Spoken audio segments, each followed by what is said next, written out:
So, this is USA Today from January 29th, 1986. This was the first big tragedy that I lived through and was old enough to remember, with the exception of Mount St. Helens erupting. I was particularly young when Mount St. Helens erupted, but I was in school and I remember it. But this was definitely the big tragedy of the 80s that I remember very clearly, where I was at and everything. In fact, that day I had stayed home sick from school, and coincidentally, so had Mary. We both were homesick that day. And this was something that I wanted to watch, but I was indeed really sick that morning, because I remember the night before I had a swollen throat and I was coughing, and I went to bed and I felt terrible, and I regretted that I slept through the lunch, because my 5th grade teacher had auditioned, or she had applied to be the teacher astronaut. So she didn't get it, but I was still very interested to watch this shuttle launch. Anyway, I was laying in bed. I heard my dad come home, and he actually came home from work and told my mom, and he said, "Wake up, Patrick." He said the space shuttle exploded, and my mom was just shocked, and they woke me up, and Dad told me very seriously that the space shuttle had exploded. I remember being sick, but at that moment I didn't feel anything else except just the shock of that explosion. So that was my memory of, and then we put on CNN and we just watched the news for the rest of the day. And it was a very, very shocking event. And I think my dad had stayed home the rest of that day. I don't know if they had closed up his job. I'm not exactly sure, but we stayed home. I just remember the whole rest of the day watching that footage. So it was 1986. A lot happened in that year. Chernobyl happened. The Challenger happened. And this is USA Today. The headline is, "Oh my God, no. First Lady sums up USA grief." Page 2A. USA Today was like the go-to news magazine of the 80s. I don't know if it even still exists. I think I have seen it around, but it's much smaller. It's not what it used to be. And then we still have the rest of the news. So I'm going to flip through this. This is a time capsule of the 80s. The front page shows the layout of the flight deck on the space shuttle, where the different astronauts were seated. I still remember all their names. I mean, their faces are totally imprinted in my memory. That's the parents of the teacher who went into space, right there.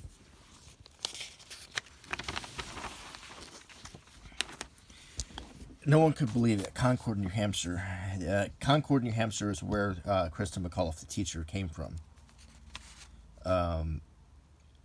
That's Barbara Morgan. She was the backup teacher who, in horror, watched the shuttle explode with her colleague Krista aboard. Here's an article about the different astronauts. I think "Today I'm humbled," Representative Bill Nelson. I mean, every article is about the space shuttle. Cape Canaveral, clear day, routine launch, and all of a sudden something is wrong. It was very shocking. It was a very cold morning in Florida. There had been problems getting the shuttle off the ground. Doors not working, the weather not being good, and finally they decided to launch. And it was cold, and to my understanding, and I'm not a aerodynamics engineer, but it had something to do with the O-rings and the solid rocket boosters shrinking because of the cold weather. And when they shrunk, whereas the different compartments of the solid rocket fuel were separated so it could be ignited in stages, that was no longer the case, and it caused a mass detonation. So NASA Assistant Administrator Jesse Moore. We will not speculate as to the specific cause of the explosion. It will take all the data, careful review of all that data before we can draw any conclusions. That's Larry Speaks. He was press secretary for Reagan. We saw him a lot in the 80s. He was, whenever there was bad news, they brought Larry out. He had a very soft, gentle voice. This is what it looks like when a tragedy happens. I mean, every article is about it. And if we turn the page, President Reagan, he was going to have a State of the Union speech the night the Challenger exploded. Originally, it was going to be a great platform for his State of the Union because he was going to tout his teacher in space as a huge, American achievement. It would be a great opportunity for a State of the Union with a backdrop of a great American achievement, and it all went so wrong. Talking about tragedy, parents urged to answer kids' questions honestly. My dad, I came from a family that didn't really beat around the bush. He just told me, and we talked, and we watched the news. It was a shock, but we just, that was what it was. 20 years before the Challenger, there were 3 astronauts who died when during ground exercise. Chaffee, Grissom, and Ed White, I think, were their names. And so this was only the second tragedy for NASA. And then, of course, there was the Columbia years later. Now we get to a more in-depth article. There was lots and lots of footage of the shuttle. When it was only up for a few seconds, when they said Challenger, go with throttle up, that was the last thing we heard from the Challenger.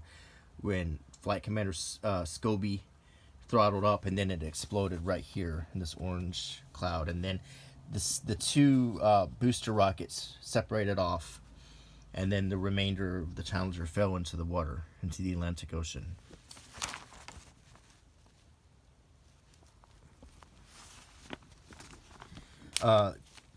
Sharon Kristen McAuliffe was the teacher who was selected. She was going to teach some lessons from space. She was, it's funny. She was on everything as it led up from the year to the flight to the launch. She was on the Tonight Show. She was on TV. She was very charming and very personable. You saw her a lot, but a lot of that stuff is kind of hard to find now because I think it was just such a sad thing that happened. Another kind of sad coincidence. I can't stress enough how anticipated this was going to be. This was going to be such a big thing to have a teacher in space. And they made a movie called Space Camp that was pretty much timed to coincide with this. And the star of the movie was Kate Capshaw. And she resembled Kristen McAuliffe, especially the way her hair was done. And the idea of a teacher in space in this movie. It also had Joaquin Phoenix, some other Leah Thompson. I actually enjoyed it as a kid, but that the timing completely destroyed that movie. And I'm not sad that the movie failed, but I am sad that the idea, the enthusiasm, the optimism, everything about that year was so optimistic, and it all came crashing down. These are all of the astronauts, the 7 of them. The commander, the pilot, Ronald McNair, he was the first African-American astronaut in space. There were a lot of firsts on this. Ellison Onizuka, Judith Resnick, I believe she was the second woman in space. He was the payload specialist, Jarvis.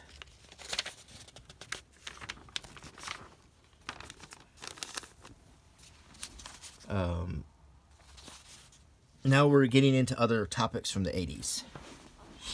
MIAs. If you remember Rambo, or a lot of movies were made around that time about getting Vietnam MIAs out of Vietnam, whether or not they were there. There was a lot of movies. There was a lot of talk about that. That's where we get the POW MIA flag. It's kind of like almost the unofficial flag of all of the armed services.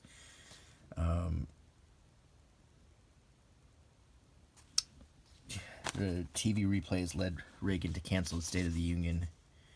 I remember the Soviet Union expressed remorse. It was very sad. I mean, I can't really describe how it was such a national sadness.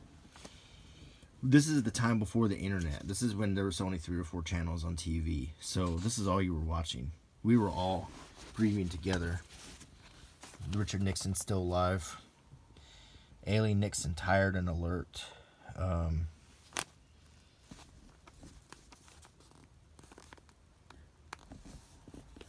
Trying to see if there's any citrus crop survives chill. That should tell you how cold it was in Florida. Florida was getting unseasonably cold temperatures. Here's across the USA. Alabama, Birmingham, arrest warrant issued for Reverend Edward Markley, 44, for defying court order to stay away from abortion clinics after 1984 attack on clinic. His lawyer says he won't turn himself in. Weather. Montgomery's 13 degrees broke date's low of 14 set in 1897. 13 degrees in Alabama is very cold. I can tell you, I can assure you of that.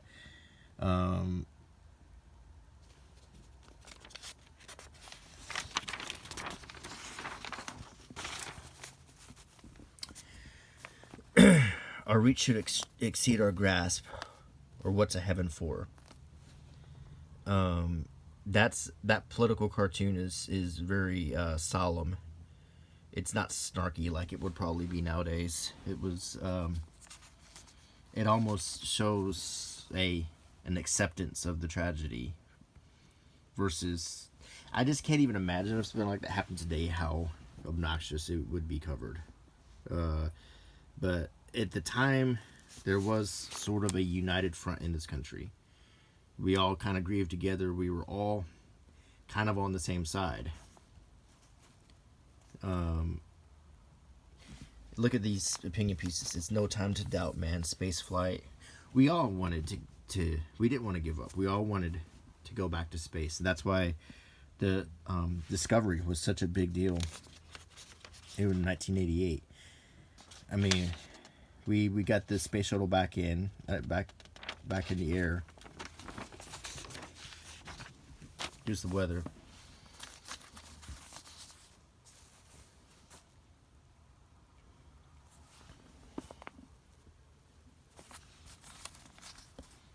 Now we have the money section. This was the 80s, the time of Wall Street and yuppies and you know, all of that stuff. So I think the stocks didn't even drop that time. Canada's dollar is still dropping. Shuttle suppliers slip.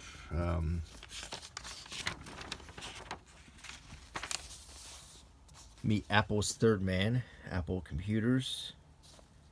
Ford mix-up means no EXPs are selling. Hancock ad targets investors. CD rates are too low. Big Mac profits cooking. McDonald's Corp investors know where the beef is. It's on the company's bottom line despite a slow U.S. economy. So, yeah, in the 80s, McDonald's was on top of their game.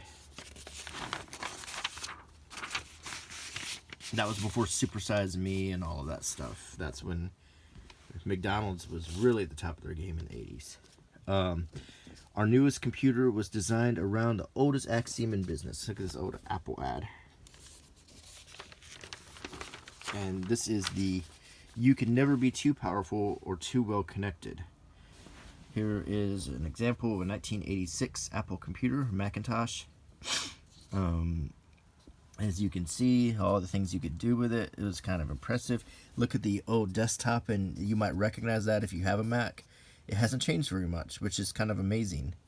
I mean, you could probably feel your way through this if you started. I mean, look, you got the Apple icon, then File, Edit. It's like it's basically like almost like Excel. I mean, it shows the different Canon plugs and everything. This was high tech. I mean, this was a mouse. Macintosh Puck still was the most useful key known to business, the mouse. Um, it's just, 1986, this was some high-tech stuff. This was probably also so expensive that the average household would be hard-pressed to afford one of these. Here's another picture of a mouse, an old floppy disk. The big old floppy disks that I used in my computer literacy class probably after this were already obsolete. Okay, you've got the power. Now here's what to do with it. America's road team. Safety is our driving concern. It's time for a new perspective on trucking. Here's sports. Bill Walton.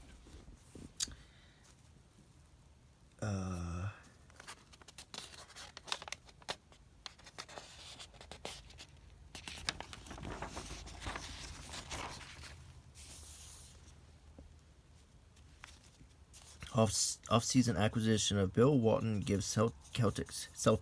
I would say Celtics because I go back to history, new life, and vice versa. Celtics. Looking for some real magic. Off-court, on-screen, Los Angeles Lakers guard Magic Johnson left relaxes as Jane Galley applies makeup. Magic Johnson and Larry Bird already stars on the basketball court or shooting for music video fame in Choose Your Weapon. The plot is the Bird-Johnson rivalry. It began during the 1979 NCAA finals when Johnson's Michigan State team best Bird and Indiana State team has continued into the NBA. Set to Loverboy's triple platinum single Working for the Weekend, the video was filmed in Boston and LA. So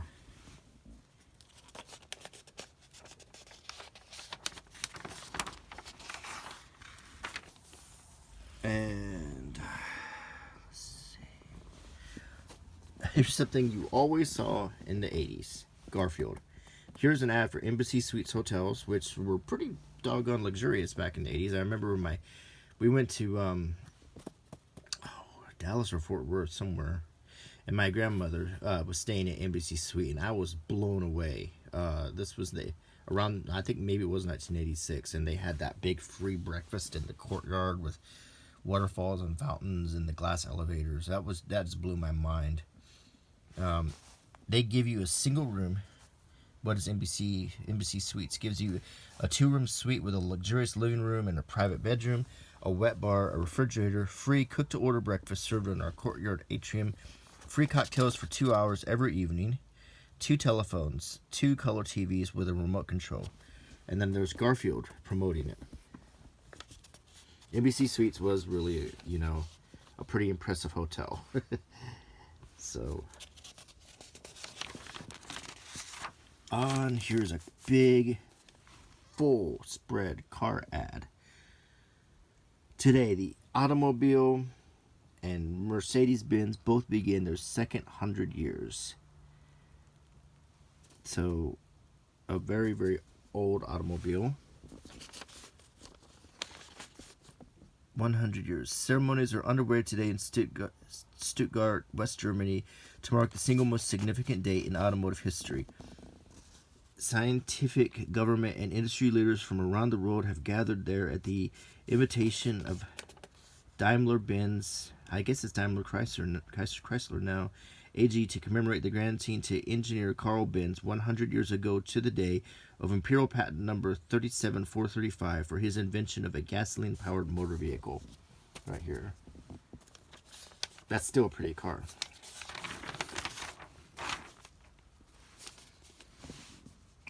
Devil's Too Good, and That's Too Bad. We're still in sports. Here's all the scores.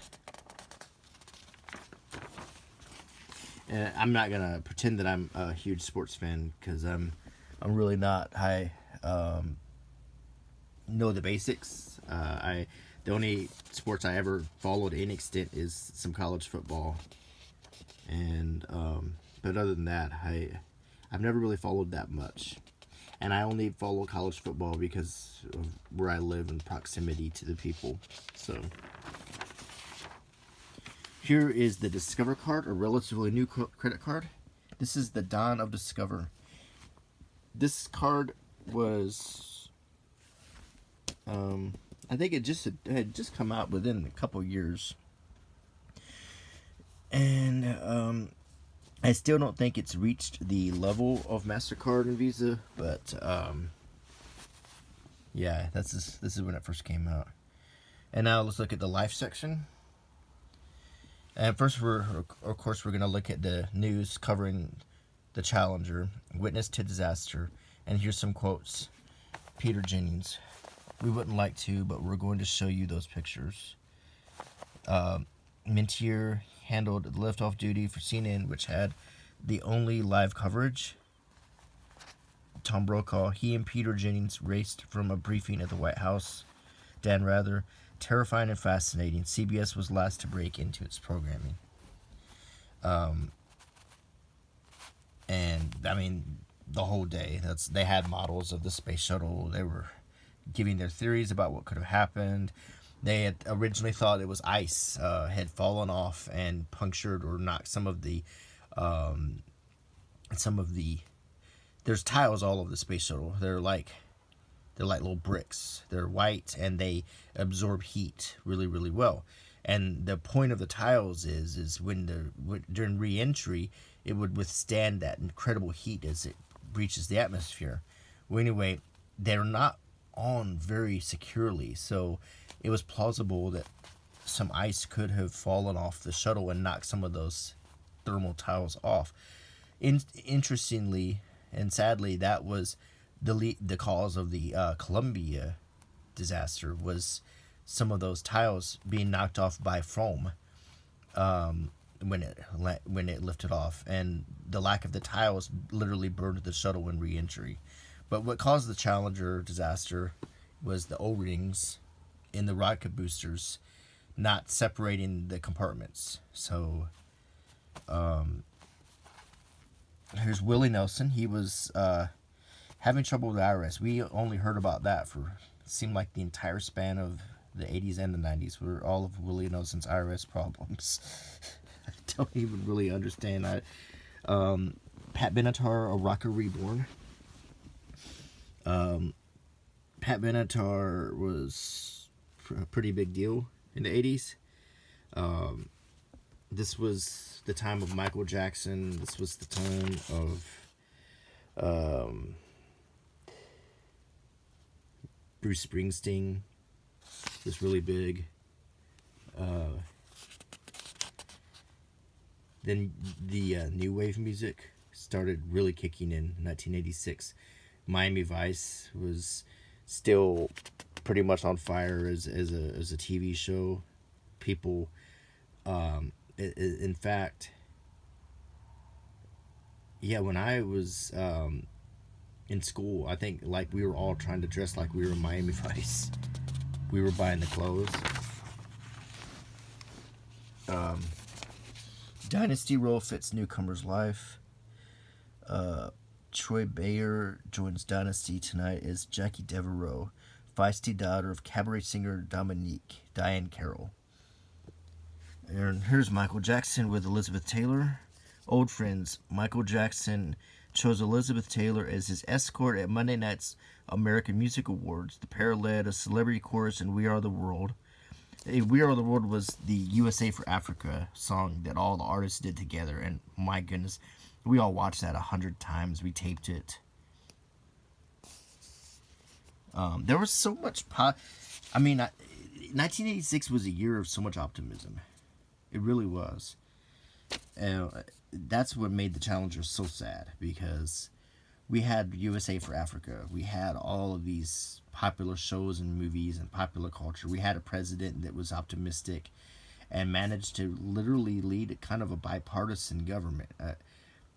The Democrats and the Republicans worked together quite a bit, and there wasn't the level of hatred. It was really a level of cooperation. On the downside of all of that is we were in the middle of the Cold War, and we were all terrified of nuclear war happening all the time. So that was so you had this level of morning in America feeling that we could do anything, we could achieve anything. We're all going to get rich, we're all going to be happy, the country's just going to keep progressing. And then, but at the same time, the Cold War really was something that made a lot of people nervous. And I remember too, and I don't want to look back at the past with rose lenses like a lot of people do, because there was a lot of mayhem that happened in the 80s too. Where I lived, there were some terrible murders that occurred. There was, you know, in some ways it seems worse now, probably because we have so much internet and so much news and cable and everything.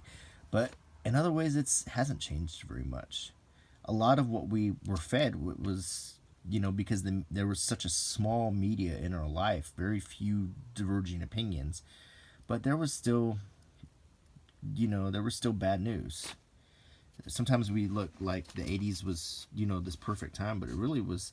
I remember, I lived every year of it. I remember it. And I can tell you that it had murder, there was crime, there was tension, there was stress, there was still poverty. It wasn't. When I was in the 80s, there were people who thought the 50s was, the best decade in America. But my parents lived through the 50s, and they told me essentially the same thing. That in the 50s, there was crime, there was murder. It's never changed. There was never a time period when everything was perfect. Things aren't perfect now, but it's not like they ever were. The best thing you can do is live the best life you can live. Brandon Lee, he ended up dying in The Crow in a terrible onset tragedy, but here he is being promoted. Here's the TV listings for the shows in the 80s. MacGyver, Dynasty, Hotel. I think that was a Mary Tyler Moore show called Mary. Crazy Like a Fox, I remember that one. The Equalizer was really popular. T.J. Hooker. The Tonight Show with Johnny Carson.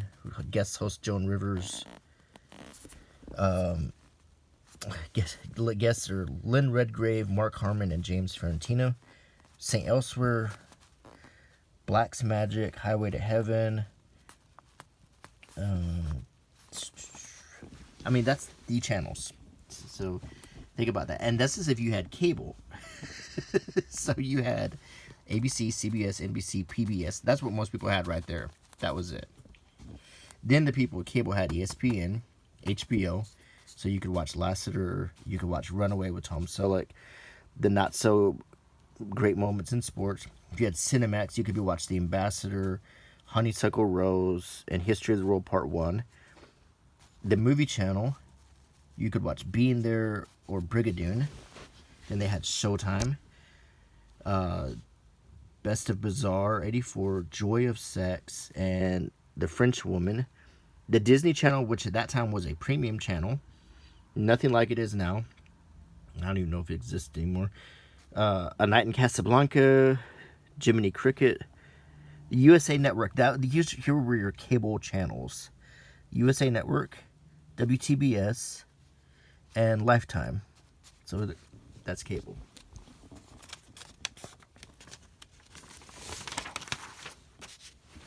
Steakhouses beef up their menus and decor. Yeah, restaurants have changed a lot too. A lot. Well, here let me try to give you a mental picture. Here's what dining in a restaurant in the 80s was like. I was a kid. Everyone smoked. So if you didn't like cigarette smoke, and if it made you nauseous when you were trying to eat your dinner, and you end up going home and throwing up, that was what eating out was like for me. Because we would go to a restaurant, everyone was smoking, and not necessarily was there non-smoking sections. You might be sitting next to a guy just huffing away on a pipe or a cigar. So that was just the way it was. I didn't like cigarette smoke, and it made me sick to my stomach.